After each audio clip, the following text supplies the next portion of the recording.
మన ప్రభువును రక్షకుడైన యేసుక్రీస్తు నామమున గుడ్ సమరణ మీ కుటుంబ సభ్యులైన మీ అందరికీ శుభాభివందనాలు. దేవుని యొక్క మహాకృపను బట్టి గతించిన వారం మొదలుకొని ఈ వారం వరకు దేవాతి దేవుడు తన కృపలో మనందరినీ కాపాడి సంరక్షించి మన బ్రతుకులో మరి యొక్క పునరుద్ధాన దినము దయచేసి ఆయన సన్నిధానంలో ఆయన బిడ్డలుగా ఆయన నామాన్ని ఘనపరిచి స్తుతించి ఆరాధించడానికి మరి ముఖ్యముగా మన జీవితములను దేవుని యొక్క వాక్యముతో సరిచేసుకోవడానికి దేవతి దేవుడు మనకు అనుగ్రహించినటువంటి ఈ యొక్క కృపను బట్టి మనమందరము కూడా దేవునికి వందనములు, స్తుతులు, స్తోత్రాలు, కృతజ్ఞతలు చెల్లించవలసిన వారమై ఉన్నాము. మీరందరూ బాగున్నారు కదా? మీ కొరకు మానక ప్రతి ఉదయము ప్రార్థనలో జ్ఞాపకం చేసుకుంటూ ఉన్నాను అని తెలియజేయడానికి సంతోషిస్తూ ఉన్నాను. దేవతి దేవుడు మరి ఈ సంవత్సరం కూడా మునుపటి కంటే అధికమైనటువంటి మేలులతో మిమ్మల్ని అందరినీ తృప్తిపరిచి తన రాజ్య మహిమ కొరకు మిమ్మల్ని ప్రత్యేకమైనటువంటి సాధనములుగా వాడుకోవాలని, మీరందరూ కూడా దేవునికి ఒక దీపస్తంభముల వలె ఉండాలి అని నేను కోరుకుంటూ ఉన్నాను. అట్టి కృపా పరిశుద్ధాత్మ దేవుడు మీ అందరికీ దయచేయునుగాక. ఆమేన్. ఈ వారము ఎపిఫానియా తరువాతి మొట్టమొదటి ఆదివారంలోనికి మనం వచ్చి ఉన్నాం. ఎపిఫానియా ఆదివారం కొరకు ఏర్పాటు చేయబడినటువంటి దేవుని యొక్క లేఖన పాఠ్యభాగములుగా, పాత నిబంధన పాఠ్యభాగముగా ప్రవక్త అయిన యెషయా గ్రంథము 61వ అధ్యాయము మొదటి 3 వచనములు, అలానే పత్రికా పాఠ్యభాగముగా అపోస్తలుడైన పౌలు ఎఫెసీ సంఘానికి రాసినటువంటి పత్రిక 6వ అధ్యాయము మొదటి 4 వచనములు, అలానే సువార్త పాఠ్యభాగముగా మరి వాస్తవానికి మార్కు సువార్త 10వ అధ్యాయము ఇవ్వబడింది, కానీ నేను సువార్త పాఠ్యభాగమును కొంచెం మార్పు చేస్తూ ఉన్నాను. పరిశుద్ధుడైన లూకా రాసిన సువార్త 4వ అధ్యాయము 16వ వచనము నుండి 22వ వచనము వరకు ఉన్నటువంటి లేఖన భాగమును సువార్త పాఠ్యభాగముగా ఇవ్వడం జరుగుతూ ఉంది. ఈ లేఖనములను ధ్యానం చేయడానికి ముందుగా ఆత్మదేవుని సహాయము, నడిపింపు కోరుకుందాం. కృపయు కనికరము గల ప్రియ పరమ తండ్రి, వందనములు, స్తుతులు, స్తోత్రుడు నాయన. దేవాని కృపను బట్టి గతించిన వారం వదుకుని ఈ వారం వరకు నీ కృపలో మమ్మల్ని కాపాడు సంరక్షించేందుకు వందనాలు. దేవుని సన్నిధానంలో ఈ బిడ్డలుగా మేమందరము చేరి స్తుతించి ఆరాధించే భాగ్యాన్ని మీరు మాకు ఇచ్చినందుకు వందనాలు చెల్లిస్తూ ఉన్నాం. కొద్ది నిమిషములు ఈ వాక్యమును ధ్యానింపనైంటుండగా నీ ఆత్మచేత నన్ను మమ్మ నింపి నడిపించండి. నా నోటి మాటలు, నా హృదయ ధ్యానం నీ దృష్టికి అంగీకారముగా చేయమని మహిమ పొందుకోమని ప్రియకుమారుడు రక్షకుడైన యేసుక్రీస్తు నామమున ప్రార్థించి వేడుకొనుచున్నాము తండ్రి. ఆమేన్. ఎపిఫానియా తరువాతి మొట్టమొదటి ఆదివారం కొరకు ఏర్పాటు చేయబడినటువంటి ఈ లేఖన భాగములు మనము ఆలోచన చేస్తూ ఉన్నప్పుడు ప్రభు అయినటువంటి యేసుక్రీస్తుని గురించి రాయబడినటువంటి లేఖనములు ఇక్కడ నెరవేరడం మనము చూస్తూ ఉన్నాం. ఎపిఫానియా అంటే అర్థం ఏమిటంటే అన్యజనుల కొరకు ప్రత్యక్షత పరుచుకొనుట. దేవతి దేవుడు ఈ లోకమునకు రక్షకుడుగా, మానవాళి పాప పరిహారార్థము, సమస్త మానవుల యొక్క విమోచన కొరకు యేసుక్రీస్తు వారు ఈ లోకములో రక్షకుడిగా వచ్చినటువంటి విషయాన్ని మనం జ్ఞాపకం చేస్తూ ఉన్నాం. ఆయన ఏ రీతిగా మానవులకు రక్షణ కలుగజేస్తాడు అనేటువంటి విషయాన్ని మనకు ఇవ్వబడినటువంటి ఈ సువార్త పాఠంలో మనము చూస్తూ ఉంటున్నాం. అపోస్తలుడైన పౌలు అంటూ ఉంటాడు కదా, 10వ అధ్యాయము అపోస్తలుల కార్యముల గ్రంథము 10వ అధ్యాయము 36వ వచనములో యేసుక్రీస్తు అందరికీ ప్రభువు. ఆయన కేవలము ఇశ్రాయేలు ప్రజలకు మాత్రమే కాదు, కేవలము యూద జనాంగానికి మాత్రమే కాదు, ఆయన అందరికీ ప్రభువు. అన్ని ఖండాల్లో ఉన్నటువంటి వారికి, ఈ భూప్రపంచం మీద ఉన్నటువంటి ప్రతి ఒక్కరికి కూడా ఆయన ప్రభువై ఉన్నాడు అనేటువంటి మాటను జ్ఞాపకం చేస్తూ ఉన్నాడు. అపోస్తలుడైన పౌలు కూడా రోమా సంఘానికి లేఖ రాస్తూ అదే మాట్లాడతాడు. యేసుక్రీస్తు ప్రభువని నీ నోటితో ఒప్పుకొని నీ హృదయమందు విశ్వసించిన యెడల నీవు రక్షించబడదువు అనేటువంటి మాటను జ్ఞాపకం చేస్తూ ఉంటాడు. ఏమనట, యేసు క్రీస్తు ప్రభువని నీ నోటితో ఒప్పుకొని నీ హృదయమందు విశ్వసించిన యెడల నీవు రక్షించబడుతావు అనేటువంటి మాటను జ్ఞాపకం చేస్తూ ఉంటాడు. యోహాను గారు ఆయన రాసినటువంటి పత్రికల్లో మనం చూస్తూ ఉంటున్నప్పుడు యేసు రక్తము ప్రతి పాపము నుండి మనల్ని విడిపిస్తూ ఉంది. ప్రతి పాపము నుండి మనల్ని విడిపించడమే కాక మనల్ని పవిత్రపరుస్తూ ఉంది, దేవునితో ఐక్యపరుస్తూ ఉంది అనేటువంటి మాటను జ్ఞాపకం చేస్తూ ఉంటాడు. ఈ లేఖనాలు మనం చదువుతూ ఉంటున్నప్పుడు యేసు క్రీస్తు వారు ఏమై ఉన్నాడో, ఆయన మానవాళి కొరకు ఏమి చేశాడో, ఏమి చేయబోతూ ఉన్నాడు అనేటువంటి విషయాన్ని కూడా మనము అర్థం చేసుకోవలసినటువంటి అవసరత ఉన్నది. ఈ వారం మనం చదువుకున్నటువంటి ఈ పాత నిబంధన పాఠ్య భాగమైనటువంటి ప్రవక్త అయినటువంటి యెషయా గ్రంథము ఈ 61వ అధ్యాయము మనము మొదటి 3 వచనాలు మనము చూస్తూ ఉన్నప్పుడు ప్రభు అయినటువంటి యేసు క్రీస్తుని గురించి క్రీస్తు పూర్వము దాదాపు 700 సంవత్సరముల క్రితమే ప్రవచించబడినటువంటి ప్రవచనాన్ని మనం ఒక్కసారి జ్ఞాపకం చేస్తూ ఉన్నాం. మొన్నటి వరకు మనము క్రిస్మస్ పండుగను ఎంతో సంతోషముగా జరుపుకుంటున్నాం. లోకరక్షకుడు పుట్టాడని దేవదూత తెలిసినటువంటి విషయాన్ని మనం ప్రజలందరికీ కలగబోవు గొప్ప సువార్తమానమును రక్షకుడు మీ కొరకు పుట్టి ఉన్నాడు అనేటువంటి విషయాన్ని మనము లోకమంతటా, ఈ ప్రపంచమంతటా జరుపుతున్నటువంటి ఏకైక పండుగ క్రిస్మస్ పండుగ. ఆ పండుగను మనం తెలియచేసి ఉన్నాం.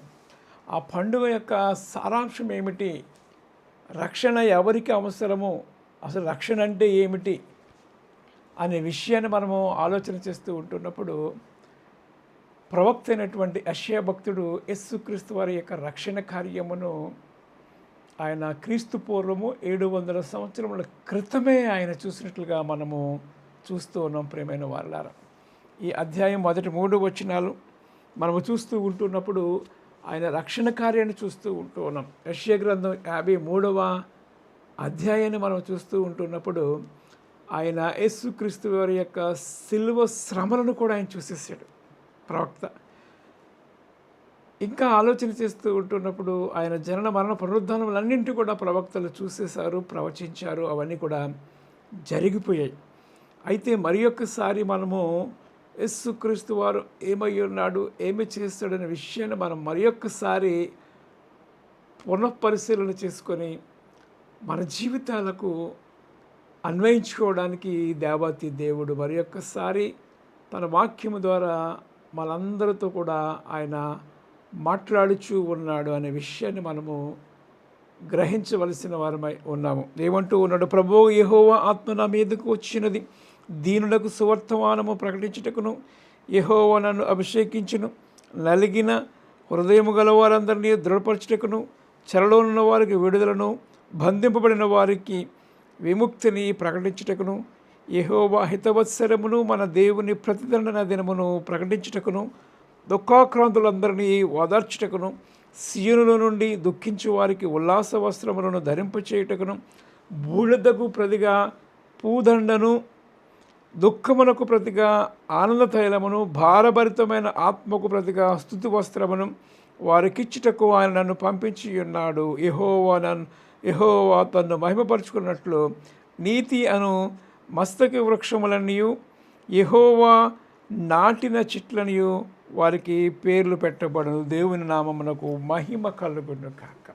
ఈ అధ్యాయములో ఈ 3 లేఖనాలు ఆలోచన చేస్తూ ఉన్నప్పుడు ప్రభు అయినటువంటి యేసుక్రీస్తు వారు వచ్చి ఆయన ఏమి చేయబోతూ ఉన్నాడు అనేటువంటి మాటలను ఇక్కడ మనము ఆలోచన చేస్తూ ఉన్నామనే విషయాన్ని మనము గ్రహించాలి.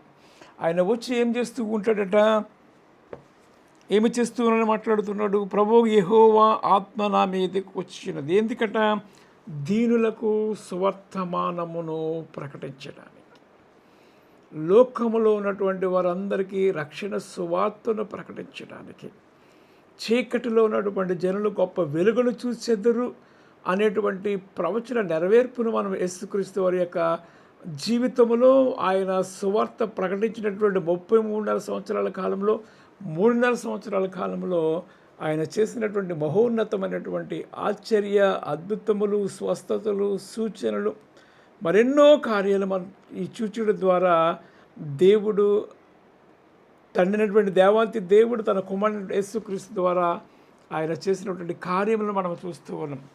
రెండవదిగా మనం ఆలోచన చేస్తూ ఉన్నప్పుడు దేవుని యొక్క రాజ్యము ఈ భూమి మీదకు ప్రత్యక్షముగా ప్రకటించబడినది యేసుక్రీస్తు వారి ద్వారా. అంటే అంతవరకు ప్రకటించబడలేదా అంటే ప్రకటించబడి ఉన్నది. కానీ యేసుక్రీస్తు వారు ఎందుకు వచ్చాడు అంటే అనేకుల కొరకు విమోచన క్రయధనముగా తను తానే అర్పించుకోవడానికి, సమస్త మానవాళిని విమోచించడానికి, విడిపించడానికి పరిశుద్ధ రక్తము కార్చాలి. కాబట్టి ఆయనే నరావతారిగా వచ్చి అందరినీ విమోచించడానికి ఆయన బలిపశువుగా మారిపోయాడు అనేటువంటి విషయాన్ని జ్ఞాపకం చేసుకోవాలి. ఇంకా ఆలోచన చేస్తూ ఉన్నప్పుడు యేసుక్రీస్తు వారు వచ్చిన తర్వాత ఆయన చేసినటువంటి మొట్టమొదటి ప్రసంగము, ఆయన శరీరీతిగా వచ్చిన తరువాత ఆయన చేసినటువంటి మొట్టమొదటి ప్రసంగములో ఎన్నో లోతైన విషయాలు ఆయన తెలియచేశాడు. భూమి మీద ఆయన రాజ్యమును స్థాపించే కార్యక్రమంలో ఆయన సక్సెస్ అయ్యాడనేటువంటి విషయాన్ని మనం చూస్తూ ఉన్నాం. ఈ కొండ మీద ప్రసంగంలో మొట్టమొదటిగా ధన్యతల గురించి, ఎవరు ధన్యులు, ఎవరు దేవుని రాజ్యానికి వారసులు, ఏ రీతిగా ఉంటే దేవుని సంతోషపడుతూ ఉంటారనేటువంటి మాటలు మనము ఈ మత్తయి సువార్త 5వ అధ్యాయంలో ధన్యతలను గురించి మాట్లాడుతూ 7వ అధ్యాయం ముగింపు వరకు కూడా ఆ కొండ మీద ప్రసంగంలో ఉన్నటువంటి సారాంశం అంతా కూడా మరి అక్కడ రాయబడ్డం మనం చూస్తూ ఉన్నాం. అంటే మొట్టమొదటిగా దేవుని యొక్క రాజ్యమును ఆయన ప్రకటించాడు, స్థాపించాడు. అనేక మంది ఆయన బోధలకు ఆకర్షితులై ఆయన ఎక్కడ ఉంటే అక్కడికి వెళ్ళడం కూడా అనేక మంది జనాలు తండోపతండాలుగా గుంపులు గుంపులుగా ఆయన చేస్తున్నటువంటి ప్రసంగాలకు ముగ్ధులైపోయి ఎంతోమంది ఆయన వెంబడించారు. అయితే ఆయన కేవలము ఒక ప్రసంగము మాత్రమే కాదు, కానీ అక్కడ ఉన్నటువంటి వారందరి జీవితాలను వెలిగించాడు. వారందరి జీవితంలో ఉన్నటువంటి చీకటిని తొలగించి వెలుగైనటువంటి యేసు వైపు నడిచేలాగా వారందరినీ తిప్పినటువంటి విషయాన్ని మనం చూస్తూ ఉన్నాం. అంత మాత్రమే కాదు, శారీరకంగా బలహీనలుగా ఉన్నటువంటి వారందరికీ భోజనాలు పెట్టాడు, శారీరక స్వస్థతలు చేకూర్చాడు. శారీరక స్వస్థతలు మాత్రమే కాదు, కానీ ఆత్మీయ స్వస్థతలను కూడా తీసుకుని వచ్చి అనేక మంది ఆయన వెంబడించే భాగ్యాన్ని దేవుడు కల్పించాడు. ఆ క్రమంలో భాగంగానే ఆ 72 మంది శిష్యులు 72 మంది శిష్యులు కాక 12 మంది శిష్యులుగా మిగిలిపోవడం మనం చూస్తూ ఉన్నాం. తన శిష్యులను ఏ రీతిగా ఏర్పరచుకున్నాడనే విషయాన్ని ఇవన్నీ కూడా చూస్తూ ఉంటున్నప్పుడు ఆయన ఏ రీతిగా దేవుని యొక్క రాజ్యాన్ని స్థాపించాడో ఆ విషయాన్ని మనం జ్ఞాపకం చేస్తున్నాం. ప్రేమతో ఆయన స్థాపించాడు. ఏ రీతిగా అంటే దీనులకు సువర్తమానమును ప్రకటించడానికి, సీయనులో దుఃఖించు వారికి ఉల్లాస వస్త్రములను, బూడిదకు ప్రతిగా పూదండను, వేదనకు ప్రతిగా స్తుతి వస్త్రమును, రక్షణ వస్త్రములను, దుఃఖాక్రాంతులందరినీ ఓదార్చుటకును, సీయనులో దిక్కుంచు వారందరికీ ఉల్లాస వస్త్రమును ధరింపచేయడం, బూడిదకు ప్రతిగా పూదండను, దుఃఖమునకు ప్రతిగా ఆనంద తైలమును, భారభరితమైన ఆత్మకు ప్రతిగా స్తుతి వస్త్రమును ఇవ్వడానికి ఆయన వచ్చి ఉన్నాడు. దేవుని నామానికి మహిమ కలుగును గాక. To change the life and turn in to God. వారి జీవితాలు మార్చడానికి, దేవుని వైపు తిరగడానికి యేసుక్రీస్తు వారు ఈ లోకంలోనికి వచ్చాడు. నశించిన దాన్ని వెదక రక్షించడానికి ఆయన ఈ లోకానికి వచ్చినటువంటి మాటను జ్ఞాపకం చేస్తూ ఉన్నాం. ఆయన అనేక మందిని స్వస్థపరిచాడు, రక్షించాడు. మనందరికీ తెలుసు, జక్కయ్య ఎంతో అనీతిమంతుడుగా ఉన్నటువంటి వ్యక్తిని నీతిమంతుడిగా మార్చాడు. ఆయన ఎవరో చూడాలనేటువంటి ఆశ కలిగినటువంటి వ్యక్తిని ఆశగల ప్రాణమును తృప్తిపరిచాడు. అంత మాత్రమే కాకుండా తన జీవితాన్ని అంతా కూడా చదివేసి, అరే బాబు జక్కయ్య, నువ్వు త్వరగా చెట్టు దిగు, నువ్వు చెట్టు మీద ఉన్నప్పుడే నేను చూశాను, కొంత తొందరగా దిగంటే, అయ్యో నేను ఎలా చూశాడు అనేటువంటి ఆలోచన కలిగిన వాడే తన జీవితాన్ని యేసయ్యకి అప్పగించాడు. నేను నీతో కూడా భోజనం చేయవలసి వచ్చింది, నేనంటే నీ ఇంటూ ఉంటాను అని చెప్పినప్పుడు వెంటనే అయ్యో పాపినైన నన్ను ఆయన ప్రేమిస్తూ ఉన్నాడే, నా జీవితాన్ని మారుస్తూ ఉన్నాడనేటువంటి విషయాన్ని గమనించిన వాడే ఎవరెవరి దగ్గరైతే అన్యాయముగా అక్రమముగా ఆస్తిని తీసుకున్నాడో తిరిగి మూడంతలుగా ఇచ్చేసినటువంటి విషయాన్ని జ్ఞాపకం చేస్తూ ఉన్నాం. యేసయ్య వచ్చిన పని ఏమిటి అంటే జీవితాలను సరిచేసే కార్యక్రమము, నీతిమంతులుగా చేసే కార్యక్రమము జక్కయ్య జీవితం ద్వారా మనం చూస్తూ ఉన్నాం. ఎప్పుడైతే తిరిగి ఇచ్చేసాడో ఇతడును కూడా అబ్రహాము కుమారుడే అనేటువంటి మాట, నేడు ఇంటికి రక్షణ వచ్చి ఉన్నది అనేటువంటి మాటను చూస్తూ ఉన్నాం. నశించిన దానిని వెదక రక్షించడానికి తిరిగి మానవ స్వభావాన్ని తీసివేసి ఆత్మీయ స్వభావాన్ని దేవాతి దేవుడు తనకు ఇచ్చినట్లుగా మనము చూస్తూ ఉన్నాం. ఇంకేంటంటే మానవ జీవితాలను వెలిగించే కార్యక్రమం ఏదైతే ఉన్నదో, ఒక విధవరాలు, ఒక పాపాత్ములైనటువంటి స్త్రీ పాపము చేస్తున్నట్టు పట్టబడినటువంటి సందర్భం మనందరికీ తెలుసు. యోహాను సువార్త 8వ అధ్యాయంలో అనేక మంది ఆమెను కొట్టేయాలనేటువంటి ఆలోచన కలుగుతూ ఉంటున్నప్పుడు అక్కడ ఉన్నటువంటి వారందరినీ కూడా ఆలోచింపచేసి వారి హృదయములను తెరిచే ప్రయత్నం చేశాడు యేసుక్రీస్తు వారు. మీలో ఎవడు పాపము చేయకుండా ఉన్నాడో ముందుగా ఆమె మీద రాయి వేసి చంపేయండి, కొట్టేయండి అని చెప్పాడు. అప్పుడు అందరూ కూడా ఆలోచన చేశారు, అవును కదా, మేము కూడా పాపలమే కదా, మా లోపంలో మాలో ఉంచుకుని ఆమెను శిక్షించడానికి మేమెవరము, మేము అలాంటి స్థితిలోనే ఉన్నాము కదా అనేటువంటి ఆలోచన కలిగిన వారై వారందరూ కూడా వారి చేతుల్లో ఉన్నటువంటి రాళ్ళన్నీ కూడా విడిచిపెట్టేసి వెళ్ళిపోవడం మనం చూస్తూ ఉన్నాం. ఆయన ఏం చేస్తాడంటే వారి జీవితాలను మార్చాడు, వెలిగించాడు. తిరిగి వారు ఎవరో ఏమైనా అనే విషయాన్ని ఆయన మాటల ద్వారా ఆయన వారిని మార్చినటువంటి విషయాన్ని చూస్తూ ఉన్నాం. అప్పుడు అందరూ వెళ్ళిపోయిన తర్వాత ఆ స్త్రీతో అంటే ఏరమ్మా వీళ్ళందరూ అంటే వెళ్ళిపోయారని చెప్తున్నప్పుడు ఇంకాను నీవు అలాంటి కార్యములు చేయవద్దు అని చెప్పినప్పుడు ఆమె దుఃఖించి ఏడ్చి తన జీవితాన్ని మార్చేసుకుంది. తన కన్నీళ్లతో ఆయన పాదములను తుడిచింది, తన వెంట్రుకలతో ఆయన పాదములను తుడిచింది, కన్నీళ్లతో పాదములను కడిగినట్లుగా మనం చూస్తూ ఉన్నాం. అంటే ఆయన ఏం చేశాడు, తన జీవితాన్ని మార్చాడు. అక్కడ ఉన్నటువంటి అనేకులను ఆలోచింపచేసే రీతిగా మేము కూడా పాపులమే కదా అనేటువంటి విషయాన్ని, ఒక్కడునూ లేడు, అందరూ కూడా పాపము చేసి దేవుడు అనుగ్రహించిన నీతిని లేక మహిమను పొందలేకపోవచ్చు ఉన్నాము అనేటువంటి మాటను ఆయన అనేకులను నీతిమంతులుగా చేసే కార్యక్రమం చేశాడు. ప్రియమైన వాళ్ళ ఆయన అంటున్నటువంటి మాటను మనం చూస్తూ ఉంటున్నప్పుడు నేను పరిచర్య చేయించుకోవడానికి రాలేదు, కానీ పరిచర్య చేయడానికి అనేకుల కొరకు విమోచన క్రైదనముగా నా ప్రాణమును పణముగా పడ్డానికి నేను వచ్చాను అనేటువంటి మాటను మనము చూస్తూ ఉన్నాం. అనేక మంది ఆయన దారులను వెళుతూ ఉంటున్నప్పుడు ఒక గుడ్డివాడు దావీదు కుమారుడా నన్ను కనికరించు అని ఆ మార్గములో ఆ జనసందోహంలో వెళ్ళిపోతున్నటువంటి యేసయ్యను గుర్తిరిగిన వాడే యేసయ్యా నన్ను కనికరించి అని కేకలు వేస్తే యేసయ్య తిరిగి ఆయన దగ్గరకు ఆగి వెనకకు రావడం మనం చూస్తూ ఉన్నాం. ఆ గుడ్డివాని కేక తన జీవితాన్ని మార్చేలాగా నన్ను సహాయం చేయి, నాకు సహాయం చేయి అనేటువంటి మాటను అక్కడ వింటూ ఉన్నప్పుడు తన జీవితాన్ని మార్చాడు. అందుకే అంటాడు, విననేరకుండినట్లు ఆయన చెవులు మందము కాలేదు, రక్షింపనేరకుండినట్లు ఆయన హస్తము కొరచ కాలేదు. 2 కార్యాలు కూడా చేశాడు. తన యొద్దకు వచ్చి వారిని ఆయన ఎంత మాత్రం కూడా ఆయన త్రోసివేసే దేవుడు కాడు అనేటువంటి మాటను మనము చూస్తూ ఉన్నాం. ప్రియమైన వాళ్ళారా, దుఃఖమునకు ప్రతిగా, బూడిదకు ప్రతిగా పూదండ ఆనంద వస్త్రములు ఇచ్చారు. తన జీవితం ఇంతే అనుకున్నాడు, కానీ మార్చాడు. ఆ బెతస్తా కోనేరు దగ్గర అనేక సంవత్సరాలు ఉన్నటువంటి వ్యక్తిని కూడా అతడు మార్చాడు. చీకట్లో అతని నడవలేని స్థితిలో ఉన్నటువంటి స్థితిని జ్ఞాపకం చేస్తూ ఉన్నాడు. 2 కార్యాలు, శారీరక స్వస్థత, ఆధ్యాత్మిక స్వస్థత, ఈ 2 కూడా ఆ వ్యక్తి జీవితంలో జరగడం మనం చూస్తూ ఉన్నాం. ఎలా చూసుకుంటూ పోతే అనేక మంది కుంటివారు, గుడ్డివారు, దయ్యముల చేత, రోగముల చేత పీడించబడిచిన వారందరికీ కూడా ఆయన స్వస్థతనిచ్చాడు. దేవుని నామమునకు మహిమ కలుగును గాక.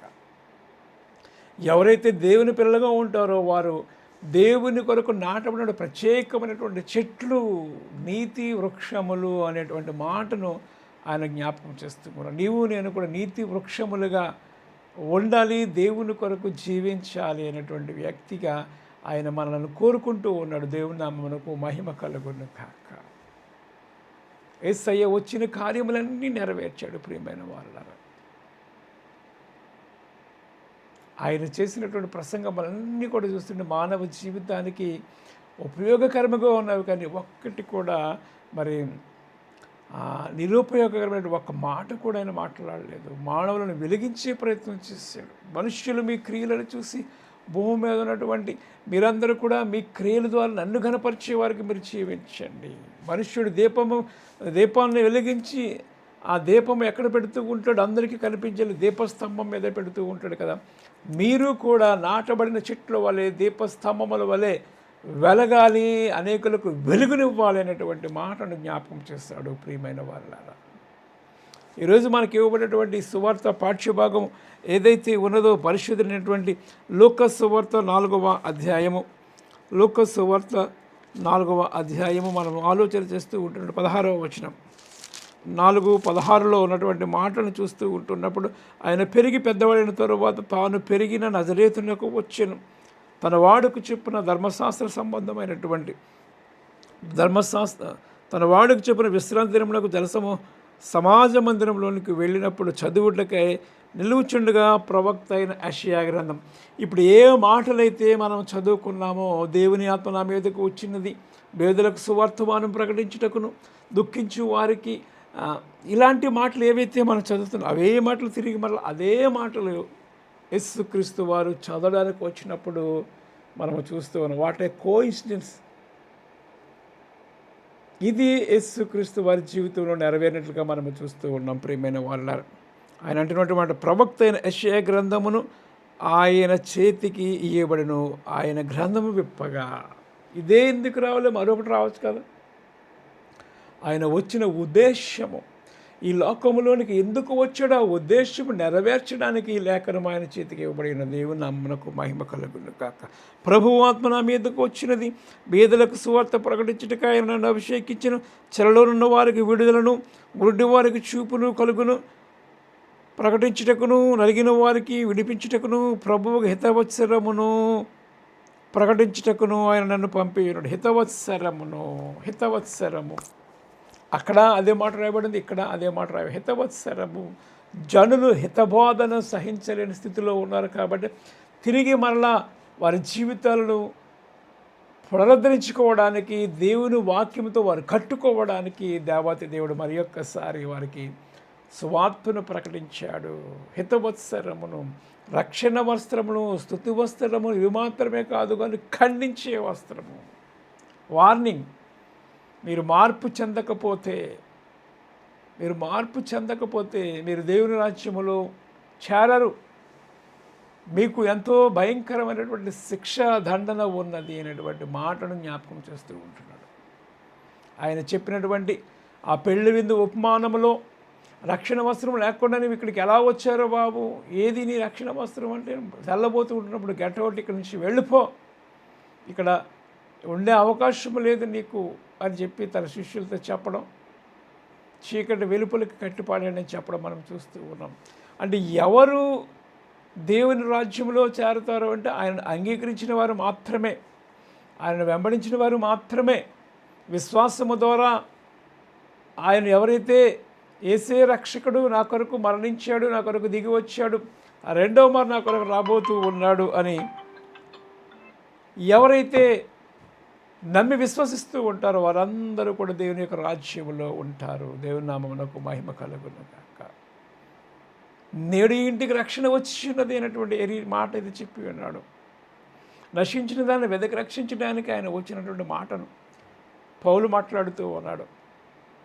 ఆ సదాధిపతి అయ్యలారా రక్షణ పొందును నేనేమీ చేయాలి అని అడుగుతూ ఉంటున్నాడు. ప్రభువైన యేసునందు విశ్వాసం ఉంచుము, అప్పుడు నీవును నీ ఇంటి వారిను రక్షణ పొందుతారు అనేటువంటి మాటలు అక్కడ జ్ఞాపకం చేస్తూ ఉన్నారు.